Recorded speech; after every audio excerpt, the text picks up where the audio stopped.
사랑하는 성도 여러분, 잘 지내셨습니까? 오늘 수요 예배에 참 귀한 주님의 종을 같이 은혜를 나눌 수 있도록 인도해 주셔서 감사합니다.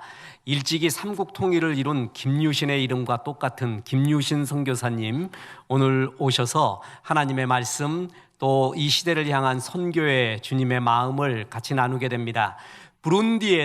아프리카 부룬디에서 5년을 사역을 하셨고 지금은 우간다라고 합니다. 그 우간다가 우리가 간다, 우리는 간다, 우리와 같이 가자 이런 뜻이라고 합니다. 그 우간다에서 10년 동안이나 아프리카 선교 사역을 하시는 참 귀한 종입니다. 오늘 수요 예배에 하늘의 밀이 이 땅에 떨어짐에 라는 제목으로 주의 말씀 전할 때 하나님의 은혜가 영광이 가득 넘쳐나기를 주 예수의 이름으로 축원합니다. 우리 방송으로 또 예배 드리지만 우리 선교사님 나올 때 한번 박수로 축복하겠습니다. 선교사님.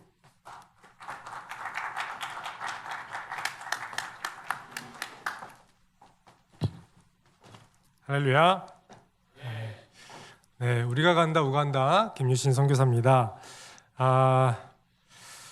저희 집 가온이 있는데요. 영혼구원 세계 선교가 저희 집 가온입니다.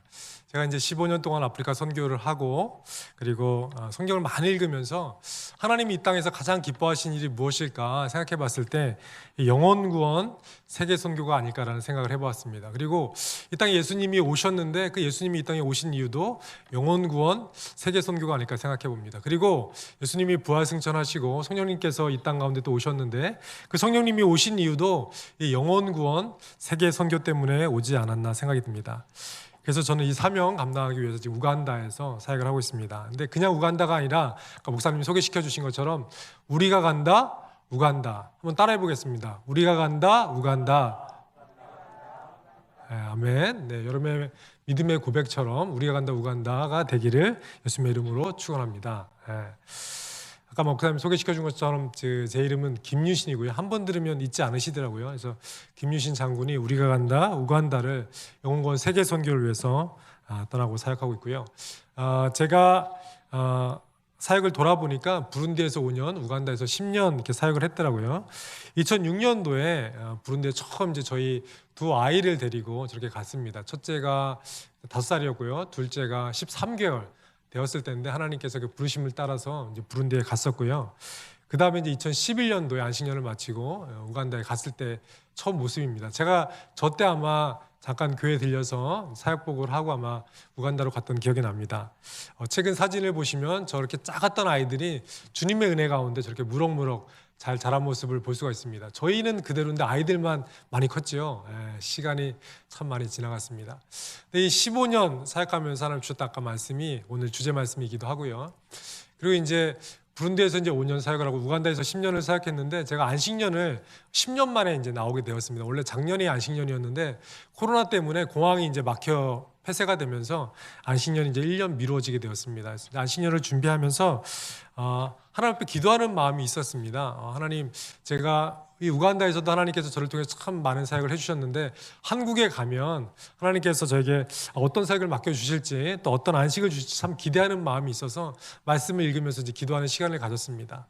근데 기도하는 가운데 하나님께서 제 앞에 비전을 환상을 하나 보여주셨어요. 근데 그 환상이 뭐였냐면 앞에 굉장히 큰 다이아몬드를 이렇게 보여주시는 거예요. 근데 그 다이아몬드가 하나가 아니라 굉장히 많은 다이아몬드를 이렇게 보여주시면서 저희가 하셨던 말씀이 뭐였냐면 네가 한국의 안식년으로 가면 이 다이아몬드를 내가 너에게 다 주겠다 라고 말씀해 주시는 거예요. 그래서 여러분 다이아몬드 좋아하십니까?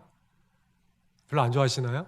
저는 다이아몬드가 좋더라고요. 그래서 이 다이아몬드를 주신다고 하는데 너무 기대가 되는데 한편으로 드는 생각이 하나님께서 선교사인 저에게 다이아몬드를 현물로 주실 일은 없고 이 다른 의미가 있을 텐데 다른 의미가 뭔지 좀 궁금했습니다. 하나님 다이아몬드를 주신다 그랬는데 이 다이아몬드가 무엇입니까? 그렇게 말씀을 주님께 물어보니까 주님께서 저에게 주셨던 말씀 뭐냐면 네가 한국에 가서 만나게 될 사람들이 바로 이 다이아몬드다 라고 말씀해 주시더라고요.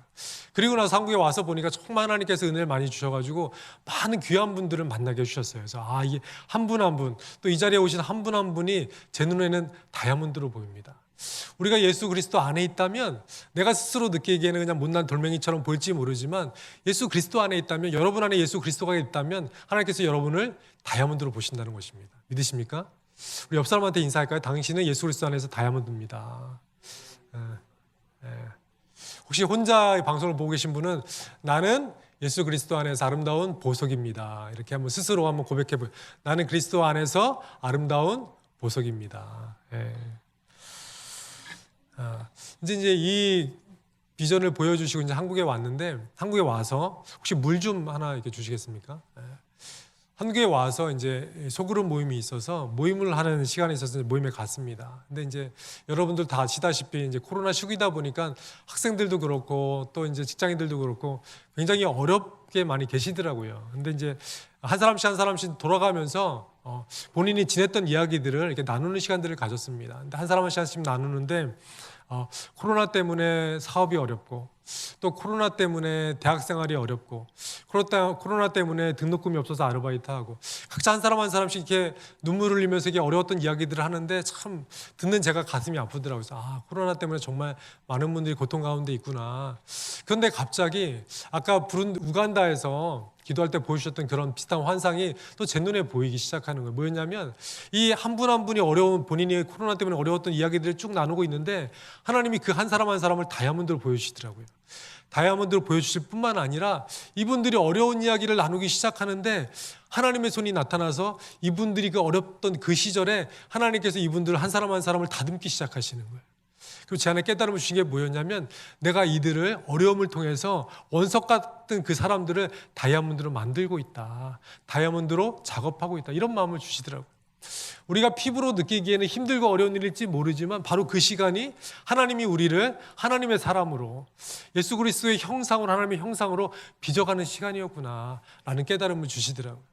혹시 여러분들도 힘든 시간 가운데 보내고 계십니까? 어려운 시간을 지내고 계십니까? 이 시간이 바로 여러분들을 하나님의 보석으로, 하나님의 다이아몬드로 빚어가는 시간인 줄로 믿습니다. 아멘. 근데 보니까 말씀해 보니까 그 말씀이 있더라고요. 사도행전 1장 2절 말씀해 보면 내 형제들아 너희가 여러 가지 시험을 당하거든 온전히 기쁘게 여기라. 그리고 이거를 세번역 메시지 성경으로 보니까 이렇게 나와 있더라고요. 친구 여러분, 시험과 도전이 사방에서 여러분에게 닥쳐올 때 그것을 더할 나위 없는 선물로 여기십시오. 우리에게 다가오는 시험과 환난이 아까 말씀드린 것처럼 고난과 역경, 환난 그것으로 그치는 것이 아니라 그것이 바로 하나님께서 주시는 선물이라는 것이죠. 믿으십니까? 하나님이 우리에게 고난과 환난을 통해서 선물로 주고 계시다. 우리를 정말 정금같이 빚어가고 있는 시간이라는 것이죠. 그 환난과 어려움이 힘들고 지치고 넘어지는 그런 시간일 뿐만 아니라 그 시간이 가장 기쁠 수 있는 시간이죠. 그래서 인내를 온전히 여기라. 그리하면 너희를 온전하고 구비하여 조금도 부족함이 없게 만들겠다라고 말씀하시는 것이죠. 그래서 저희 가족은 어려움이 올 때마다, 환난이 올 때마다 부르는 찬양이 있습니다. 그 찬양이 뭐냐면 제가 잠깐 불러보겠습니다. 잘해주시네 잘해주시네 잘해주시네 하나님은 언제나 잘해주시네. 아멘. 힘들고 어려울 때마다 저희는 이 찬양을 부릅니다. 그래서 2년 전에 저희 아이가 대학을 떨어졌습니다. 할렐루야. 그래서 저희 부부가 손을 잡고 찬양을 불렀습니다. 잘해주시네 잘해주시네 잘해주시네. 그리고 나서 얼마 있다 또 저희 집이 도둑을 맞았습니다. 뭘 했겠습니까? 제가? 뭘 했겠습니까? 잘해주시네 잘해주시네 잘해주시네. 왜요? 이 시험이 그냥 환난이 아니라 하나님이 우리에게 주시는 선물인 것이죠. 저희 아이가 대학교를 딱 떨어졌는데 너무 감사하더라고요. 지금 저희 아이가 이제 대학에 합격해서 학교를 다니고 있는데 저희 아이가 무슨 고백을 하냐면 아빠 그때 내가 대학 안 떨어졌으면 어떡할 뻔했어요. 저희 부부가 지금 얘기하는 게 뭐냐면 여보 우리가 그때 도둑 맞지 않았으면 어떡할 뻔했어요. 그 시간이 정말 은혜의 시간이었고 축복의 시간이었고 정말 우리에게 귀중한 교훈을 주는 시간이었던 것입니다. 우리 눈에는 비록 힘들고 어렵게 보일지 모르지만 그 시간이 하나님이 우리를 다듬어가는 시간이라는 것이죠.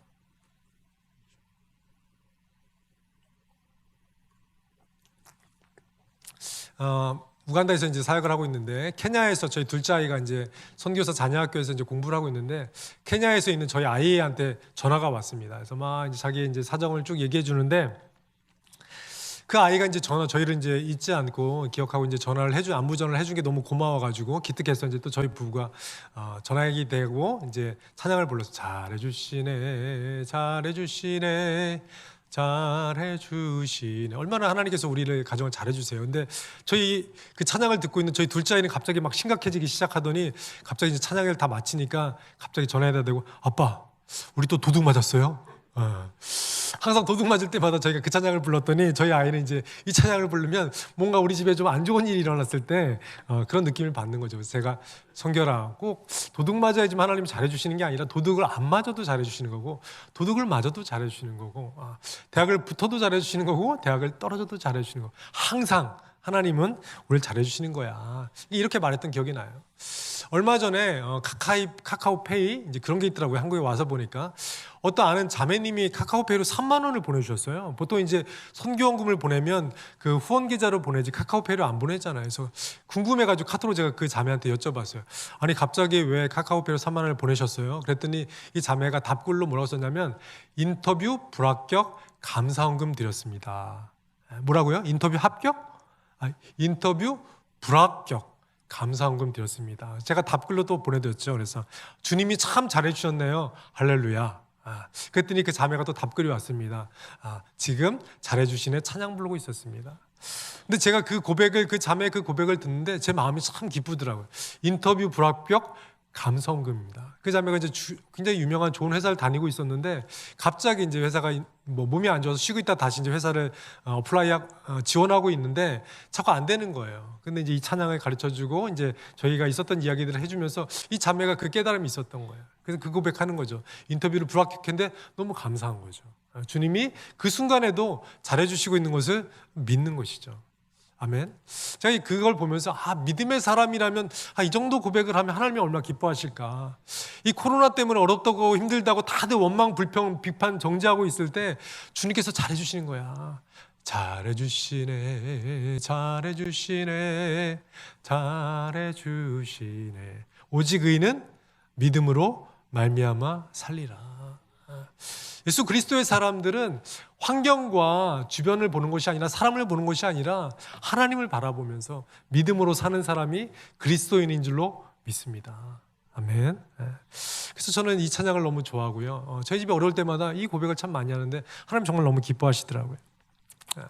제가 이제 우간다 사역을 다 마칠 때쯤 하나님께서 이 귀한 말씀을 저에게 주셨습니다. 하박국 3장 17절 18절 말씀인데요.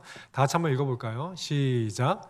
비록 무화과 나무가 무성하지 못하며 포도나무에 열매가 없으며 감람나무에 소출이 없으며 밭에 먹을 것이 없으며 우리의 양이 없으며 오양간에 소가 없을지라도 나는 여호와로 말미암아 즐거워하며 나는 나의 구원의 하나님으로 말미암아 기뻐하리로다. 아멘. 우리가 이렇게 쉽게 불렀던 찬양이잖아요. 비록 무화과 나뭇잎이 마르고 포도 열매가 없으며 이렇게 쉽게 불렀던 찬양인데 이 말씀이 제 삶으로 경험되니까 쉽게 불러지지가 않더라고요. 아까 말씀드렸던 것처럼 저희 집에 갑자기 도둑이 들기 시작하는 거예요. 도둑이 자꾸 저희가 이제 우간다는 다미제도 돼 있지 않고 나무로 이제 경계를 이렇게 집과 집의 경계를 이제 나무로 이렇게 심어가지고 해놓는데 그 담 사이로 자꾸 이제 도둑들이 들어오기 시작하는 거예요. 그래서 이제 집주인한테 이제 얘기를 해가지고 담을 쌓았죠. 근데 이제 도둑이 담을 넘어오기 시작하는 거예요.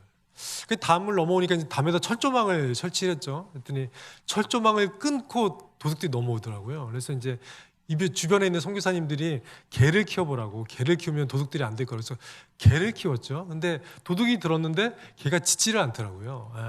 그래서 이제 하여튼 단도리를 열심히 잘했는데 어느 날 물이 안 나오기 시작하는 거예요. 그래서 왜 물이 안 나오지? 보통 이제 1주 2주 정도 안 나오는 건 기본이니까. 그래서 이제 한 2주까지 기다렸는데 2주까지 물이 안 나와서 수도국에 제가 찾아갔습니다. 찾아가가지고 물이 안 나온다고 2주째 이게 무슨 일이냐고, 무슨 공사를 이렇게 길게 하냐고. 그랬더니 그 직원이 쭉 보더니 그 지역은 공사를 안 하는 지역인데요. 그래서 제가 이제 집에 와서 쭉 보니까 보니까 이제 파이프가 이제 보니까 끊겨져 있는 거예요. 그래서 보통 이제 수도세를 많이 안 내면은 우간다에서 이제 그 중간에 계량기를 뜯어가기도 합니다. 잠궈 놓고. 그래서 이제 그걸 찍어가지고 이제 수도국에 가가지고 봐라. 내가 우리 수도세를 잘 냈는데도 불구하고 이 계량기를 떼어갔지 않냐. 그랬더니 그 직원이 막 웃으면서 하는 얘기가 도둑 맞은 거라고. 우리는 떼어가지 않았다고.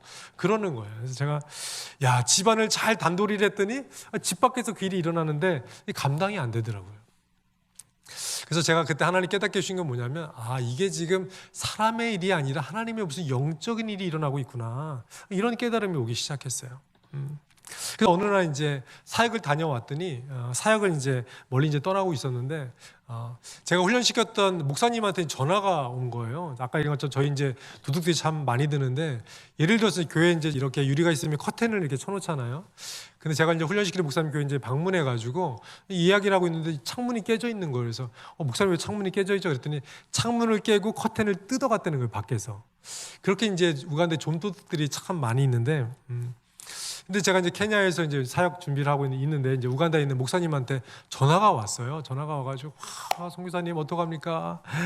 우리 집에 도둑이 들었는데 냉장고도 없어지고 뭐도 없어지고 텔레비도 다 없어졌습니다. 어떡합니까? 막 그래가지고 미안하다고, 주님의 선한 계획이 있을 거라고, 우리 한번 하나님의 뜻을 기다려보자고 막 이제 그렇게 쭉 얘기를 하고 있는데, 그 목사님이 막 다급한 목소리, 우리 집이 아니라 선교사님이 집이 도둑이 맞았다고요.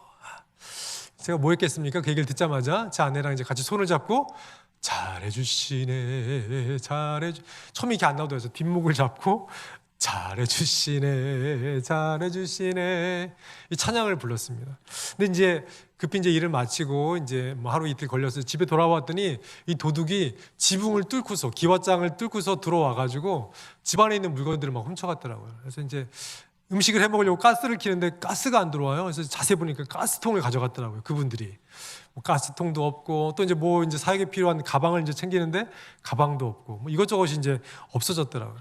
근데 이제 저희가 뭐 했겠어요? 이제 없어졌지만 뭐 주님을 찬양하면서 잘해주시네, 잘해주시네, 이 찬양을 이제 부르고 있는데, 갑자기 하나님의 은혜와 평강이 하늘로부터 제 아래 마음속으로 이렇게 쏟아져 부어지는데, 그 은혜와 평강이 너무 감격스러워서 마음이 주체가 안 되더라고요.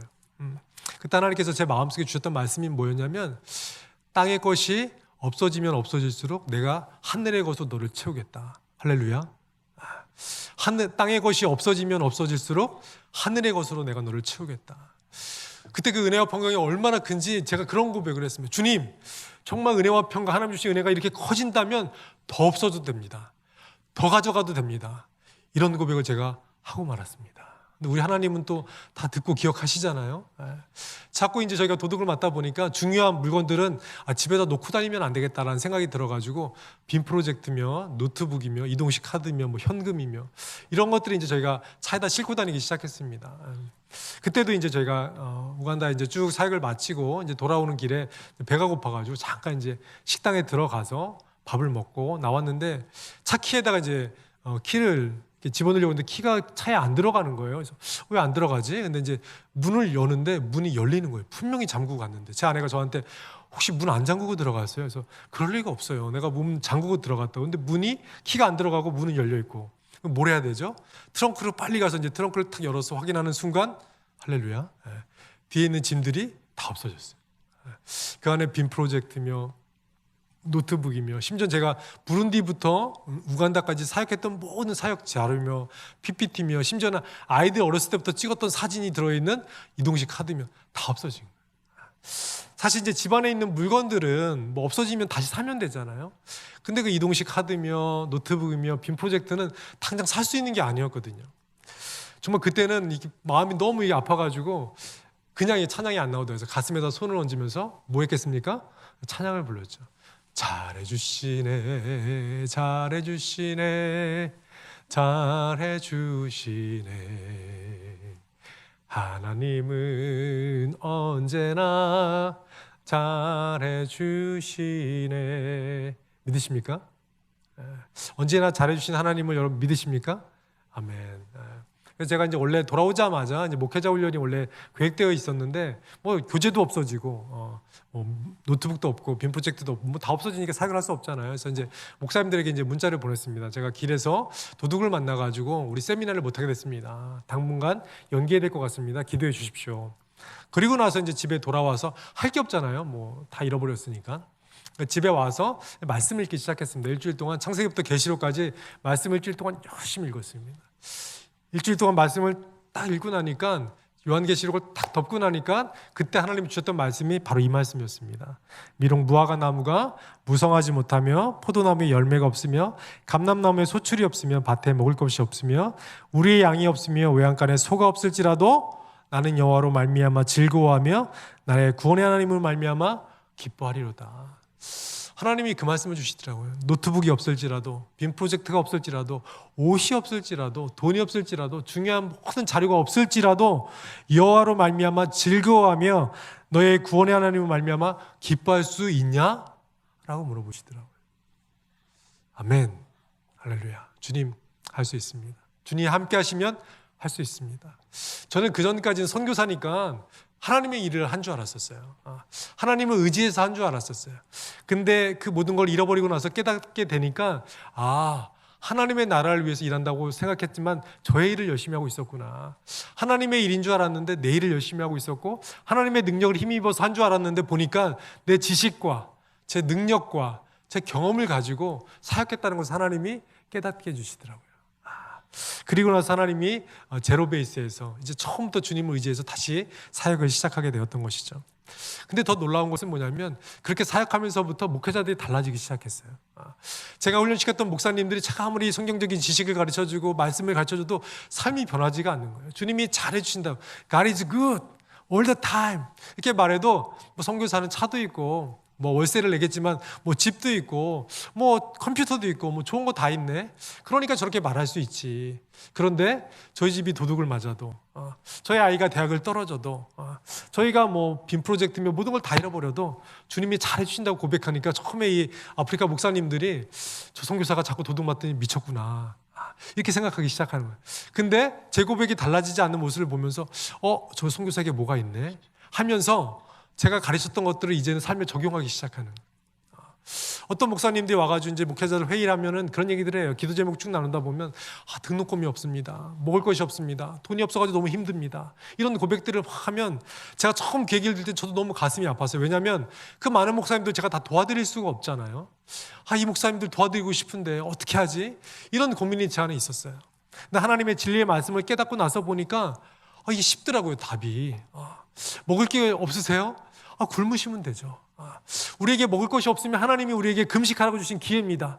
자동 금식이죠. 학비가 없습니까? 학교를 보내지 않으시면 됩니다. 그 아이랑 같이 말씀 읽고 기도하시면 되죠. 제가 저희 아이한테 얘기하는 게 있습니다. 대학을 가도 되고 안 가도 되고 대학을 붙어서 대학을 가게 되면 다니면 되고 돈이 없어서 휴학하게 되면 집에 와서 아빠랑 같이 성경 읽으면서 영웅원 세계 선교하면 되고 돈이 다시 생기면 학교 복학하면 되고 꼭 대학교를 4년 안에 졸업하는 법이 어디 있냐. 그리고 저희도 먹을 게 없으면 금식하면 되지.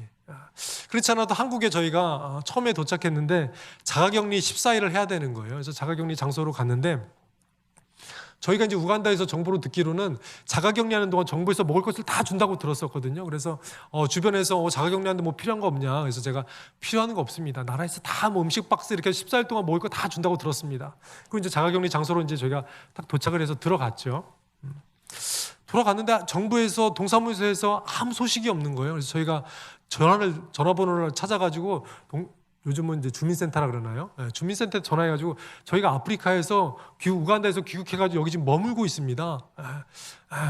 근데 그랬더니 그렇습니까? 그래서 정보를 이렇게 쭉 적고 나서 그런데 올 것이 안 오고 있어요. 그랬더니 뭐가요? 그러시더라고요. 제가 알기로는 음식 박스가 오는 걸로 알고 있는데 안 도착했는데 그랬더니 그분이 하시는 말씀이 그거는 작년 5월에 다 끝났습니다. 할렐루야. 작년 5월에 다 그건 끝나고 너무 그 귀국 인구가 너무 많다 보니까 정부에서 지원을 다 못 해준대요. 그래서 다 끝나가지고 더 이상 지원을 못 해준다는 거예요. 갑자기 황당하죠. 저희는 아무 준비도 안 하고 왔었는데. 그래서 저희 아내하고 저하고 저희 아들이 그때 한 명 같이 첫째 아이가 이제 같이 이제 입국하게 됐었는데 그날 밤에 저희가 모여서 그런 얘기를 했습니다. 우리가 있으면 먹는 거고 없으면 자동 금식이다.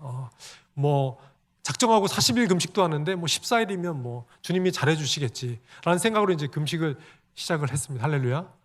근데 아니나 다를까 하나님이 주의 종을 굶기시겠습니까? 그 다음날 그 안식권을 제공한 교회에서 음식물 박스 하나 딱 보내주셨는데 보니까 일주일치 먹을 수 있는 음식물들이 들어있더라고요. 할렐루야. 그 다음부터는 음식물들이 까마귀 하나님께서 보내주기 시작하시는데 14일 동안 한 번도 굶지 않고 하나님께서 풍성히 먹여주신 줄로 믿습니다. 아멘. 이런 것처럼 그 제가 훈련시켰던 목사님들 그런 고백을 하시는 거예요. 한 목사님 이제 시장에서 만났는데 송교사님 제가 간증할 게 너무 많아요. 무슨 얘기세요? 그랬더니 코로나 때문에 8개월 동안 그 교회 문을 닫았거든요. 정부에서. 어떻게 보면 이분들은 헌금 아니면 먹을 게 없지 않습니까? 근데 그 8개월 동안 그 얘기를 하는 거예요. 먹을 게 없어가지고 가족들이 모여가지고 이런 회의를 했대요. 미셔너리 킴이 얘기하는데, 김유신 선교사님이 얘기하는데 먹을 게 없으면 자동 금식이란다. 우리 다 같이 금식하면서 하나님이 어떻게 일하시는지 한번 보자. 할렐루야. 정말 제가 말한 대로 그렇게 따라하는 분들이 계세요. 정말 그분들이 같이 모여가지고 기도하고 그 다음날 이제 보내기 시작하는데 그 다음날부터 원래 우간다에는 그렇게 하지 않거든요. 성도님들이 먹을 걸 갖다 주고 돈을 갖다 주고 그래서 그분이 8개월 동안 한 번도 굶지 않고 부족함 없이 풍성하게 먹었다는 거예요. 할렐루야. 이분들이 어떤 것을 경험하냐면 믿음으로 사는 법을 배우기 시작하는 거예요. 그전에 이런 분들이 믿음으로 사는 법을 배운 적도 없고 믿음으로 된다고 생각해 본 적도 없던 목사님들이신데 저랑 같이 교제하고 제 삶의 간증을 나누기 시작하면서 이분들이 제 삶을 따라오기 시작하는 거예요. 제가 말씀드린 것처럼 제가 환난과 고난을 겪으면서 주님이 잘해주신다는 믿음들을 잃지 않았을 때 하나님 제게 은혜를 주셨던 것처럼 동일하게 제가 훈련시키는 목사님들도 그 은혜를 경험하기 시작하는 거예요. 삶이 변하기 시작하는 거예요. 목사님들의 삶이 변하니까 교회가 달라지기 시작하는 거예요. 교회가 달라지니까 그 지역이 달라지기 시작하는 거예요. 할렐루야. 주님이 이렇게 잘해주시더라.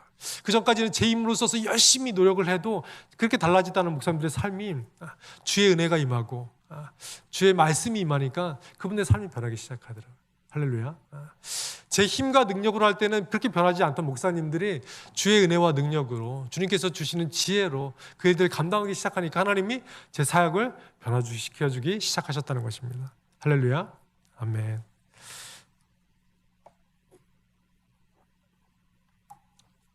오늘의 설교 제목은 하늘의 밀이 땅에 떨어져. 이 말씀은 제가 이제 15년 사역을 쭉 정리했을 때 하나님 제 마음에 탁 주셨던 말씀이었습니다. 본문 말씀처럼 내가 진실로 너에게 이르노니 한날의 밀이 땅에 떨어져 죽지 아니하면 한날 그대로 있고 죽으면 많은 열매를 맺느니라. 자기 생명을 사랑하는 자는 잃어버릴 것이요 이 세상에서 자기 생명을 미워하는 자는 영생하도록 보존하리라. 이런 말씀이 있죠.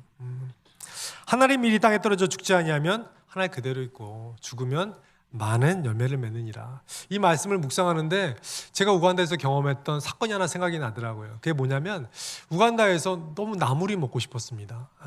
우간다에는 사실 한국 음식이 없으니까 갑자기 콩나물이 먹고 싶은 생각이 들더라고요. 그래서 제가 인터넷에 찾아보니까 콩만 구하면 콩나물을 먹을 수 있다는 걸 깨닫게 되었어요. 그래서 제가 이제 막 수소문 해보니까 콩을 우간다에서도 팔더라고요.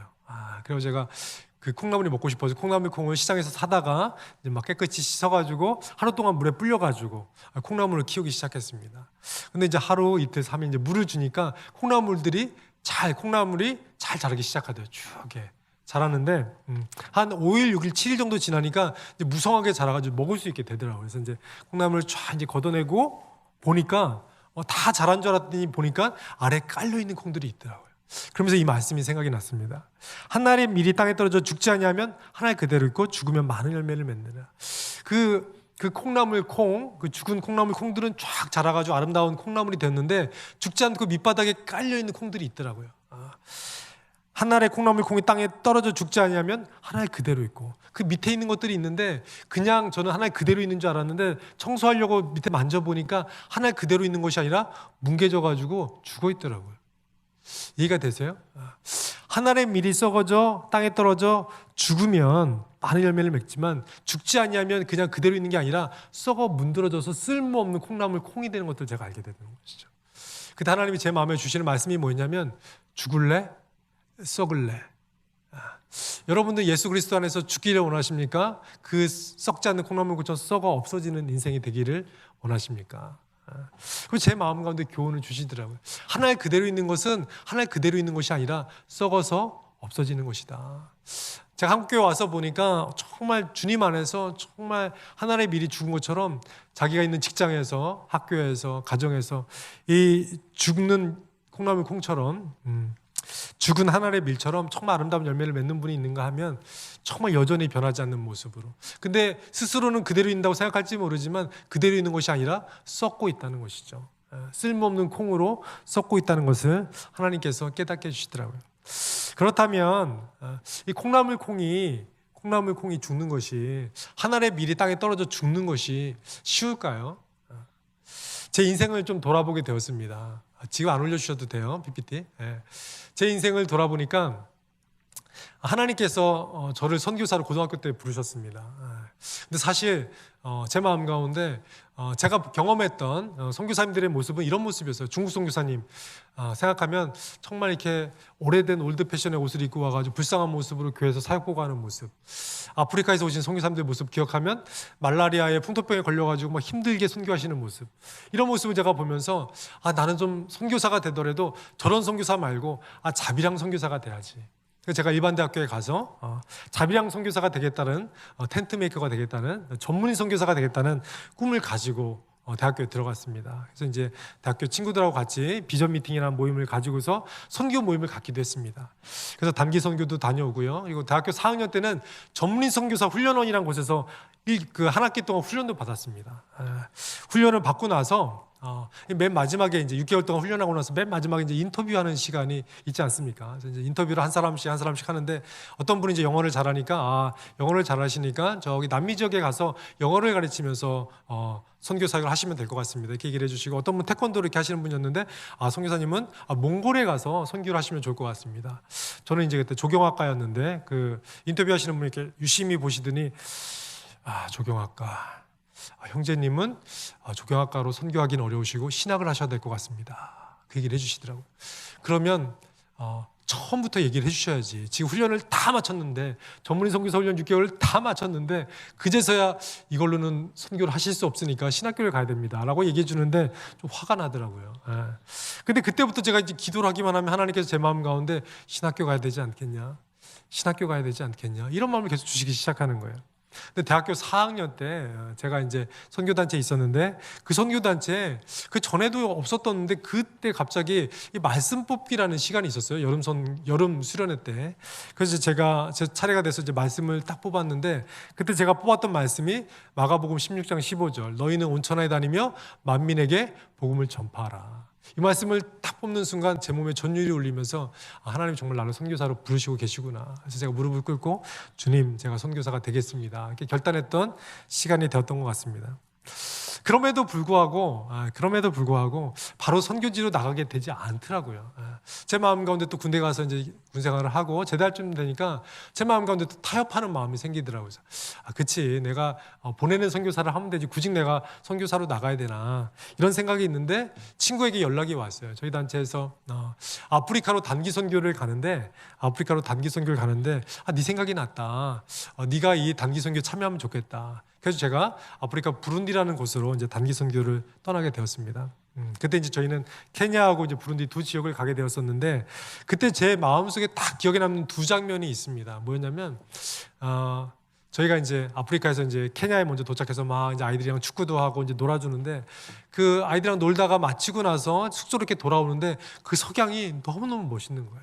얼마나 멋있냐면 그 석양이 보이는데, 그 아이들이랑 축구하고 이제 놀았으니까 얼마나 재밌었겠어요. 땀 흘리면서 쫙 숙소로 돌아오는데 그 앞에서 해가 지는데, 그 앞에서 해가 지는 그 모습이 너무 아름다운 거예요. 석양이 지평선 위에서 해 지는 모습이 너무너무 아름다운 거예요. 근데 그뿐만 아니라 해가 지고 나서 이제 밤이 되어서 저녁을 먹고 밖에 나왔는데, 밖에 나와서 보니까 지평선 위로 앞을 봐도 별이 보이고 위를 봐도 별이 보이고 옆을 봐도 별, 온 천지가 별로 그 쌓여있는 모습이 너무너무 아름다운 거예요. 제 가슴 속에 그 별의 모습이 참 기억에 남고요. 또 하나는 이제 부룬디에서 이제 사역을 하는데, 참 안타까운 모습이 뭐냐면 저희가 이제 그때 의료팀하고 같이 이제 사역을 하는데 뭐 환자들이 너무 많이 밀려오니까 저희가 사역을 다 감당할 수 없지 않습니까? 그래서 이제 한 100명 정도만 하루에 이제 진료를 하고 나머지 100명은 이제 번호표를 주고 나서 내려오시라고 이제 그렇게 했던 기억이 나요. 근데 이제 번호표를 주고 내려오시라고 했던 분들이 번호표를 받고 집으로 돌아가지 않고 숙소 앞에 그 캠프 앞에다가 이제 그 거적 같은 거를 돗자리 같은 거를 깔고 그 앞에 앉아가지고 대기하는 거예요. 그래서 제가 이제 스태프들한테 물어봤습니다. 왜 저분들이 돌아가지 않고 왜 저기다 거적을 깔고 밤이 되면 추울 텐데 왜 저러고 계시냐고 이렇게 물어봤더니 스텝이 저한테 해줬던 말이 뭐냐면 이분들이 지금 무료 진료를 받기 위해서 하루 이틀 걸어서 왔다는 거예요. 근데 만약에 이분들이 집에 갔다가 다시 돌아오면 우리 캠프는 벌써 철수하고 다른 지역으로 옮기겠죠. 그러니까 이분들이 집에 가지 못하고 그 거적 앞에다 애 젖을 물리고 날밤을 지새우는 거죠, 거기서.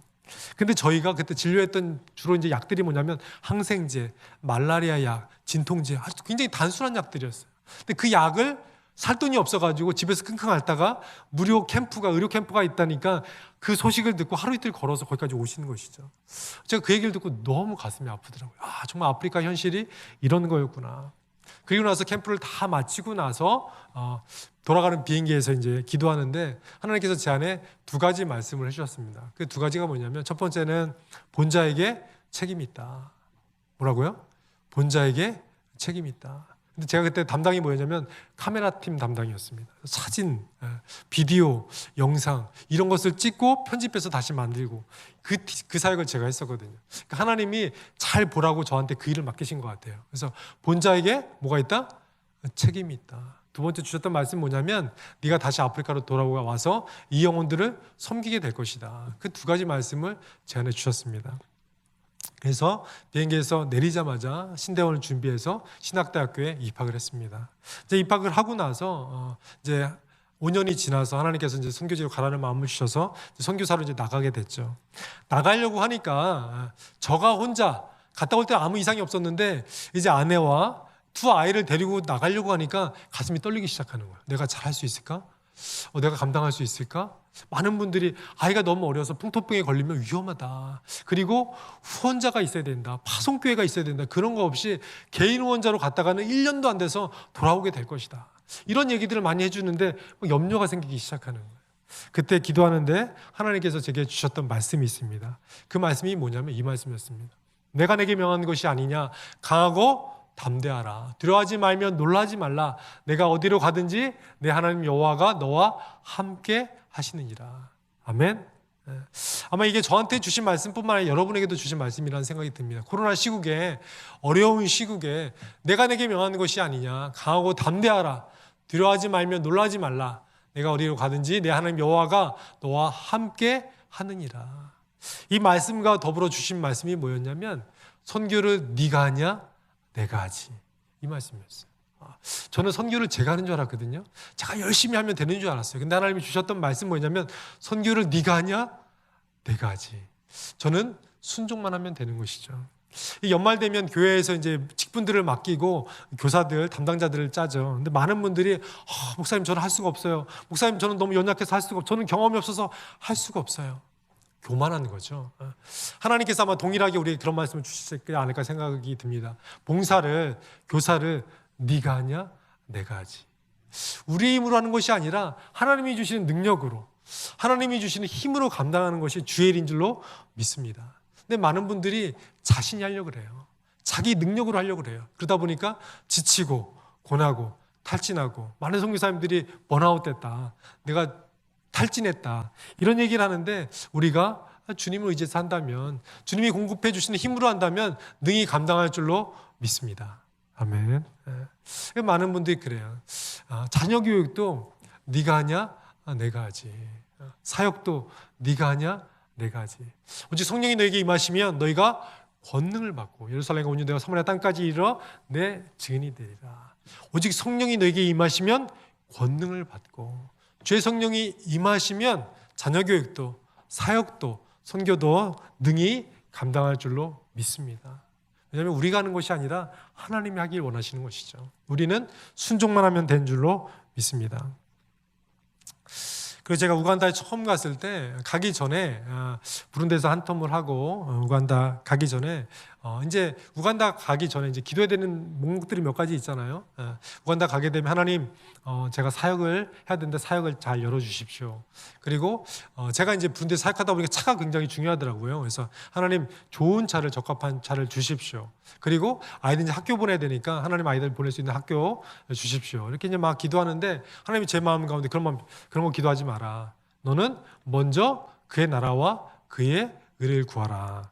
마태복음 6장 33절 말씀이죠. 이 말씀을 저에게 주시더라고요. 너희는 먼저 그의 나라와 그의 의를 구하라. 집, 학교, 사역 구하지 마라. 이건 내가 다 알아서 한다. 그래서 믿음으로 다른 기도 안 하고 이 기도만 했던 것 같아요. 하나님, 제 마음 가운데 하나님 나라와 의가 임하게 하여 주시옵소서. 우리 가정 가운데, 한국 가운데, 우간다 가운데 하나님의 나라와 통치와 다스림이 그곳 가운데 임하게 하여 주시옵소서. 그 기도만 했던 것 같아요. 그래서 그 기도를 하고 한 3개월 정도 그 기도를 하고 준비해서 우간다로 도착을 했습니다. 우간다에 도착을 했는데 집이 없잖아요. 근데 어느 선교사님이 방한칸을 내주셔가지고 그 방에서 이제 저희 네 가족이 이제 머물면서 이제 준비를 하게 되었습니다. 근데 이제 그 저에게 집을 빌려주신 그 선교사님이 저 대신 이제 집을 좀 알아봐 주시면서 근데 이제 그 옆집에 집이 하나 비었다는 거예요. 근데 비긴 비었는데 또 비기도 하고 안 비기도 했다고. 근데 그 이유가 뭐냐면 그 옆집에 미국 선교사님이 사셨는데 미국 선교사님이 거기 사시는 동안 집이 도둑을 다 맞아가지고 그 선교사님이 너무 낙심이 됐다는 거예요. 그리고 또 어느 날은 온 가족이 다 말라리아에 걸려가지고 거의 죽을 고비를 넘기고 너무 힘들어가지고 6개월 지내시다가 크리스마스 이제 휴가 맞아가지고 이제 미국으로 가셨다는 거예요. 근데 주변에 있는 선교사님들이 보시기에는 이분들이 안 돌아올 수도 있다. 너무 고생을 많이 해가지고 그 집이 비어 있는데 그 집으로 들어가는 게 어떠냐고 저한테 물어보시는 거예요. 말라리아가 온 식구가 다 걸리고 다 도둑 맞은 그 집. 좋기도 하고 안 좋기도 하고. 근데 그 이야기를 딱 듣는 순간 제 마음 가운데 이 집이다라는 확신이 생기더라고요. 그래서 제가 선교사님 그럼 제가 이 집을 놓고 기도하겠습니다. 근데 선교사님 다른 데도 있으니까 다른 데도 알아보시라고 하는데 제 마음속에 하나님이 이 집이다라는 확신을 주시더라고요. 그래서 제가 이사 가지 않고 짐을 다른 데 알아보지 않고 그 집만 놓고 이제 기도하기 시작했습니다. 근데 아니나 다를까 한 2주 지나서 미국 선교사님이 오셨어요. 오셔가지고 가족이 다 안 오시고 그 혼자 오셨더라고요. 혼자 오셔가지고 막 짐을 정리하기 시작하는 거예요. 그러면서 듣고 보니까 이분이 철수하기로 결정했다는 거예요.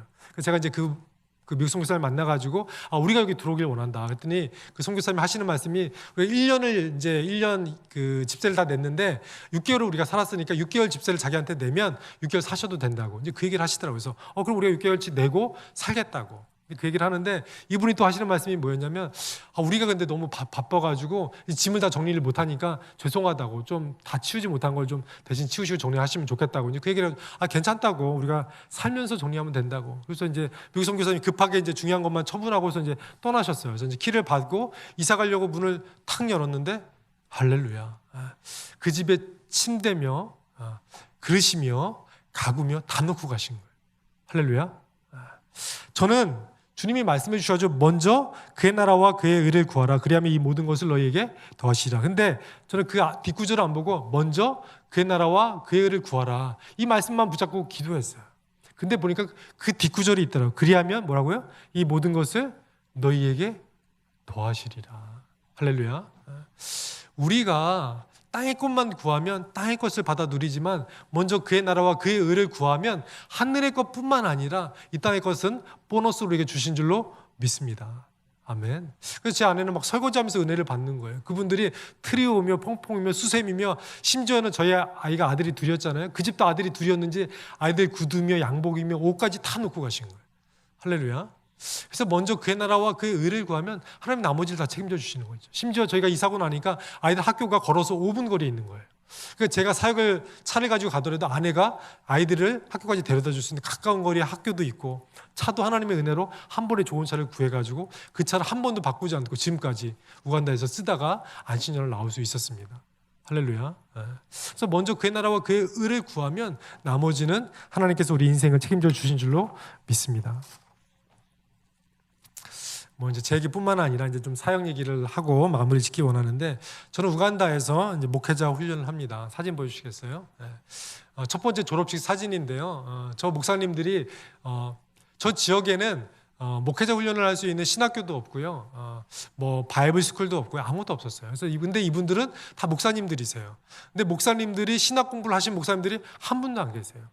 우간다엔 교회들이 많이 있는데 신학을 제대로 공부한 목사님들이 거의 없으신다는 거죠. 그래서 저 목사님들이 제가 갔을 때 자기네들 태어나서 처음 받아보는 성경 공부, 처음 받아보는 목회자 훈련, 그 중에 한 분은 어떤 고백을 하냐면, 그 목회자 훈련을 통해서 어떤 고백을 하시냐면, 그 전에 나는 무면허 운전자 같았습니다. 목사가 뭔지도 모르고 교회가 뭔지도 모르고 목사가 돼서 교회를 운영해 왔습니다. 근데 이 훈련을 마치고 났더니 이제 자기가 면허증을 가진 목사 같습니다. 이제 설교를 어떻게 해야 하는지, 성도를 어떻게 섬겨야 되는지, 교회를 어떻게 운영하는지 이제 알게 됐습니다. 할렐루야. 그런 고백을 하시더라고요. 넘겨주세요. 근데 그 중에 이제 한 분이 왕갈라 목사님이란 분이신데, 이분이 저한테 그 얘기를 하시는 거예요. 3개월 정도 이제 훈련이 끝났는데 저한테 다가와가지고 이 얘기를 하시는 거예요. 선교사님은 저의 기도응답입니다. 그래서 제가 이제 이게 무슨 얘기지 하고 여쭤보고, 근데 무슨 이야기시죠? 그랬더니 이 목사님이 이제 저한테 해주시는 얘기가 이거였어요.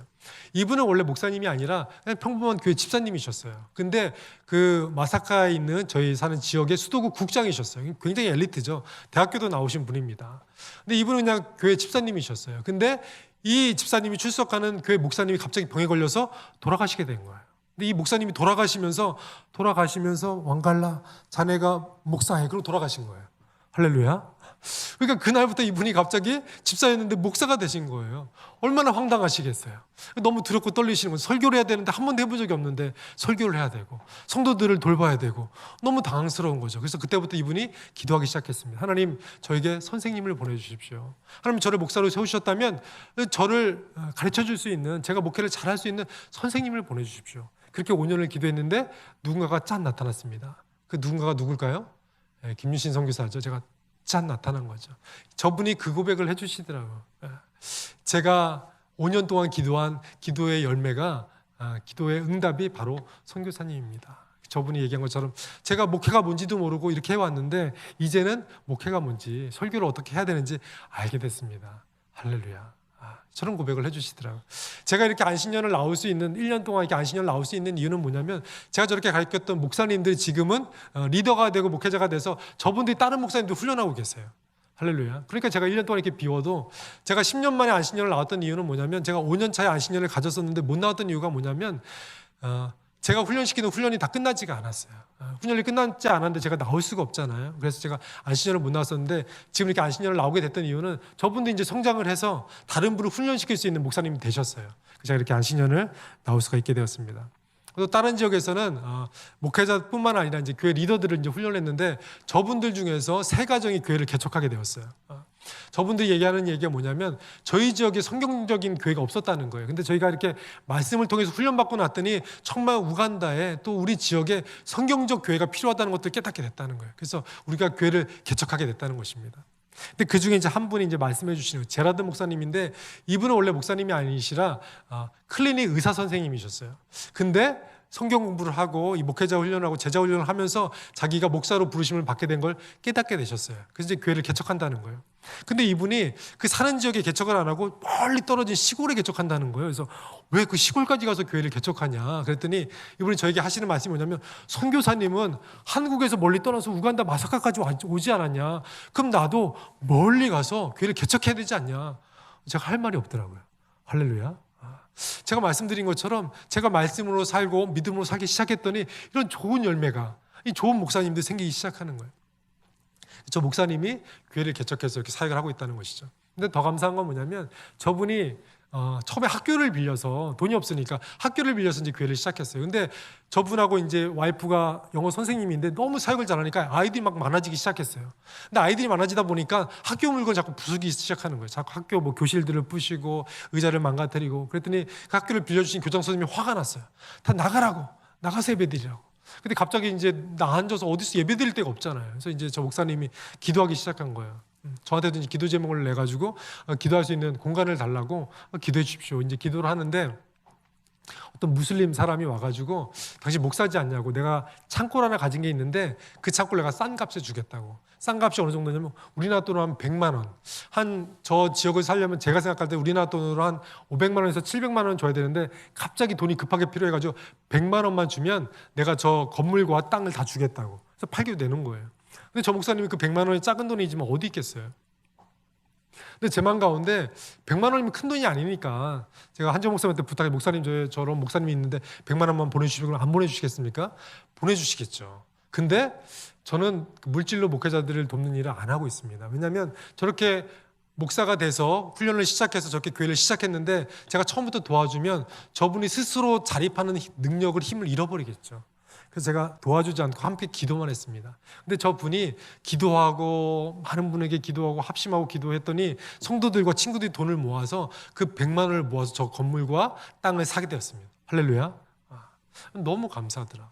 근데 제 마음 가운데 저 교회를 이제 신방 가고 싶은 마음이 있어서 신방 가려고 하는데 하나님께서 제 마음 가운데 100만 실링, 우리나라 돈 한 30만 원 정도 그걸 감사원금으로 주라는 마음을 저한테 주시더라고요. 그래서 제가 이제 100만 실링을 이제 가슴에 챙겨가지고 저 목사님을 만나가지고 이거는 선교사가 주는 게 아니라 하나님께서 하나님의 성도된 자로서 하나님이 명령해가지고 건축원금으로 드리는 거라고 하고서 이제 100만 실링을 저 목사님한테 딱 드렸는데 저 목사님이 딱 받으시면서 눈물이 핑 도시더라고요. 그래서 왜 그런가 이제 이야기를 들어봤더니 하나님께서 이제 건물을 허락해서 이제 땅과 이제 건물을 사기 시작했는데 청소를 하고 이제 다 이제 교회를 예배를 드리려고 했더니 교회에 창문이 없는 거예요. 그리고 교회 옆에 보니까 금이 가져 있는 거예요. 그래서 그 수리비를 견적을 뽑아 보니까 100만 실링, 우리나라 돈 한 30만 원이 딱 필요했던 거예요. 제가 100만 원 실링을 딱 주는 순간 이 목사님이 받으면서 무슨 생각이 들었을까요? 이것은 김유신 목사님이 주는 게 아니라 하나님이 김유신 목사님을 통해서 나에게 주는 거구나. 할렐루야. 하나님은 이처럼 우리의 필요를 우리보다 더 잘하시는 분이 하나님이시라는 것이죠. 그래서 저분이 너무 사역을 잘하세요 지금. 그래서 교회가 더 부흥하고 아이들이 정말 너무 많아가지고 감당이 안 돼 저 바깥에서 아이들이 예배를 드리고 있습니다. 근데 저 목사님이 저 지역에 갔는데 시골 지역이라 그랬잖아요. 근데 교회가 굉장히 많이 있는 거예요. 근데 보니까 그 지역에 훈련받은 목사님들 한 명이 없는 거예요. 저한테 연락이 왔어요. 김윤성 목사님, 우리가 지금 이 목사님들을 훈련해야 됩니다. 그럼 한번 목사님들 모아보라고 해서 광고를 했더니 저렇게 몰리신 분이 한 50명이 오셨어요. 저 50명이 오셨다는 건 뭐냐면 그 지역에 있는 목사님들이 다 오셨다는 거예요. 심지어 2-3시간 떨어져 있는 목사님들도 다 오신 거예요. 왜냐하면 훈련을 한 번도 안 받고 목사가 됐는데 하다 보니까 어떻게 되는지 모르겠는 거죠. 너무 훈련받고 싶은 필요성이 있는데 아무도 저 시골까지 가서 누가 훈련을 시켜주겠어요. 그랬더니 목회자 훈련을 시작했는데 저분 저렇게 와가지고 너무 훈련을 잘 받기 시작했어요. 제가 사실 이제 영어로 된 교재로 훈련을 시작했는데 저분들 때문에 현지어로 된 루간다로 된 교재를 번역해서 출판해서 만들기 시작을 했습니다. 할렐루야. 그래서 저분들이 그 교재를 가지고 또 다른 곳에 가서 훈련을 하고 성도들을 제자 훈련하고 그런 일들이 일어나고 있습니다. 지금 너무 잘해 주셨죠. 그뿐만 아니라 어느 날이 있는데 또 이제 졸업하는 목사님한테 전화가 왔어요. 청년들이 모여 있는데 그 사람들이 너무 성경을 알고 싶어하고 제자훈련 받고 싶어한다. 근데 가르쳐줄 선생님이 없다. 선교사님 저랑 같이 가서 그들을 훈련시키시죠. 그래서 가서 봤더니 모여서 쭉 교제하는데 보니까 모인 사람들이 대부분 선생님들이에요. 중학교 선생님, 고등학교 선생님, 초등학교 선생님, 요리사, 경찰, 군인, 엘리트들이 모인 거예요. 쭉 나누고서 이제 훈련을 쭉 시작하는데 한 3개월 지났는데 자꾸 교재를 달라는 거예요. 그래서 교재가 왜 필요하냐 물어봤더니 이 선생님들이잖아요. 은혜를 받았는데 뭐 하겠어요? 학교로 돌아가서 다른 선생님들을 전도하고 선생님들만 전도하겠어요? 교실에 들어가서 중학교 고등학생들은 또 가서 그 학생들 제자훈련하기 시작하는 거예요. 그렇게 교재가 10권이 필요하고 20권이 필요하고 계속 필요한 거죠. 할렐루야. 너무 좋은 거죠. 그래서 그 훈련받은 또 학생이 또 후배들을 또 성경 훈련시켜주고 제자훈련하고 그러니까 시간이 지나니까 배가 되더라고요. 보면서 저도 하나님 일이 땅에 떨어져 죽었을 뿐인데 시간이 지나니까 30배, 60배, 100배, 1000배가 열매가 맺혀지면 하나님이 보여주기 시작하셨어요. 제가 좀 자랑하고 싶습니다. 그뿐만 아니라 제가 1년에 한 번씩 성대 겟세마네라는 곳에 단기팀이 와가지고 같이 사역을 하게 됩니다. 근데 저희가 이제 사역을 하면서 주로 이제 학교를 방문해서 이제 평일날은 학교에 방문하고 주일하고 이제 주말에는 이제 교회 사역을 주로 하게 되는데 학교에 방문해서 이제 아이들이 준비한 드라마도 보여주고 워십도 하고 찬양도 같이 하고 이제 그런 시간들 쭉 갖게 됩니다. 근데 찬양을 하는데 오른편에 사진 보면 보이시죠? 저 아이들이 뭐냐면 드라마를 보여주고 설교가 마치고 나서 여러분 가운데 예수님을 여러분의 주님으로 모실 사람 손 들어보세요. 그랬더니 저 아이들이 몇 명이 들었죠? 전부 다 손 들었죠. 저 아이들이 손 듣고 저 예수님 믿을래요. 예수님을 오늘 영접할래요.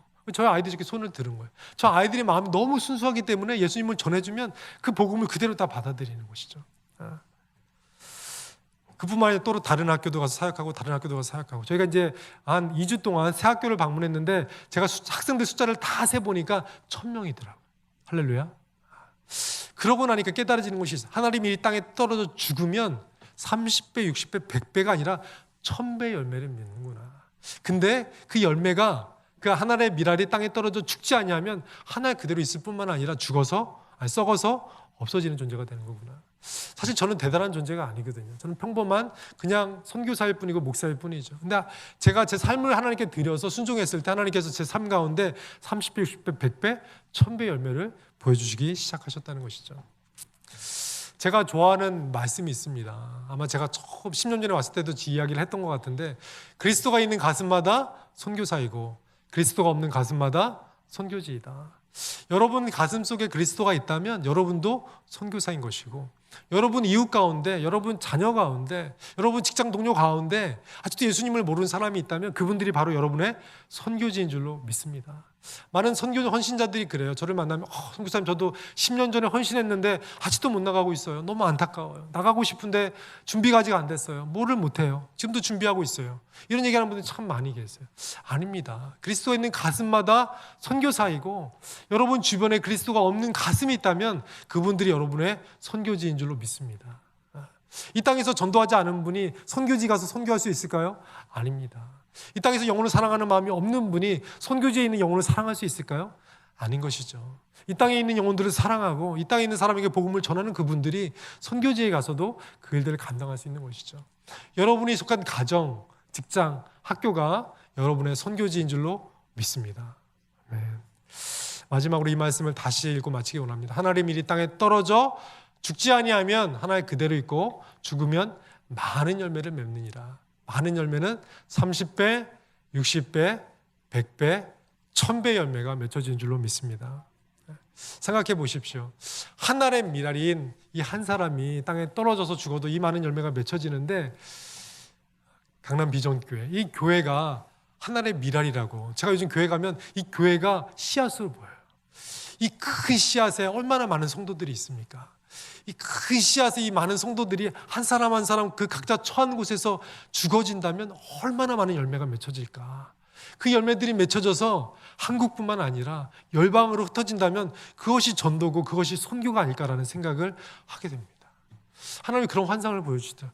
이 교회가 정말 그 교회에 있는 한 사람 한 사람이 예수 그리스도의 그 말씀에 순종해서 각자 처한 곳에 죽는다면, 열방으로 그 씨앗이 뻗어진다면 얼마나 많은 열매가 맺혀질까? 하나님이 원하시는 선교, 하나님이 원하시는 그 하나님의 꿈, 그것이 바로 우리 한 사람 한 사람이 이 교회가 처한 곳에서 죽어짐으로 열매 맺는 그것이 아닐까 생각이 듭니다. 여러분들에게 도전하길 원합니다. 여러분들은 하나에 죽어지는 열매입니까? 하나에 썩어지는 열매입니까? 하나에 그대로 있는 열매입니까? 아니면 죽어져서 30배, 60배, 100배 맺는 씨앗입니까? 여러분들이 주님 안에서 순종함으로 죽어서 많은 열매 맺는 성도님 되시기를 예수님의 이름으로 축원합니다. 함께 기도하겠습니다. 살아계신 하나님 아버지, 오늘도 제 입술을 통하여서 주의 말씀을 선포케 하시니 감사드립니다. 언제나 잘해주시는 하나님 아버지, 그 하나님을 믿으며 신뢰하며 살아가기를 원합니다. 오직 의인은 믿음으로 말미암아 살리라 말씀하여 주셨는데, 하나님 믿음으로 살기를 원합니다. 우리가 그리스도 예수 안에서 얼마나 존귀한 존재인지 깨닫기를 원합니다. 하나님 아버지, 우리의 자아상이 삐뚤어졌을지라도 예수 그리스도를 믿음으로 말미암아 하나님께서 우리를 얼마나 귀하게 사용하시길 원하시고, 하나님께서 우리를 통해서 얼마나 많은 일을 하길 원하시는지 그것들을 깨달아 알 수 있도록 인도하여 주시옵소서. 그거 하나님 아버지, 우리가 처한 그곳에서 죽어지는 씨앗이 되기를 원합니다. 하나님 아버지, 우리 삶을 통하여서 30배, 60배, 100배 열매가 맺혀지고 그곳에 하나님의 나라가 세워지고 하나님의 영광이 드러나는 것들을 보기를 원합니다. 우리를 사용하여 주시옵소서. 우리 삶을 통하여서 역사하여 주시옵소서. 은혜를 베풀어 주시옵소서. 감사와 찬양을 주 앞에 올려드리며 살아계신 예수님의 이름으로 기도드렸습니다. 아멘. 감사합니다.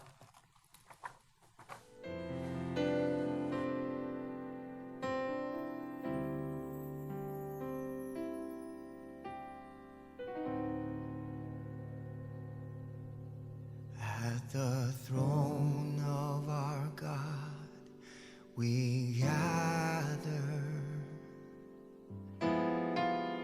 and join to praise His holy name.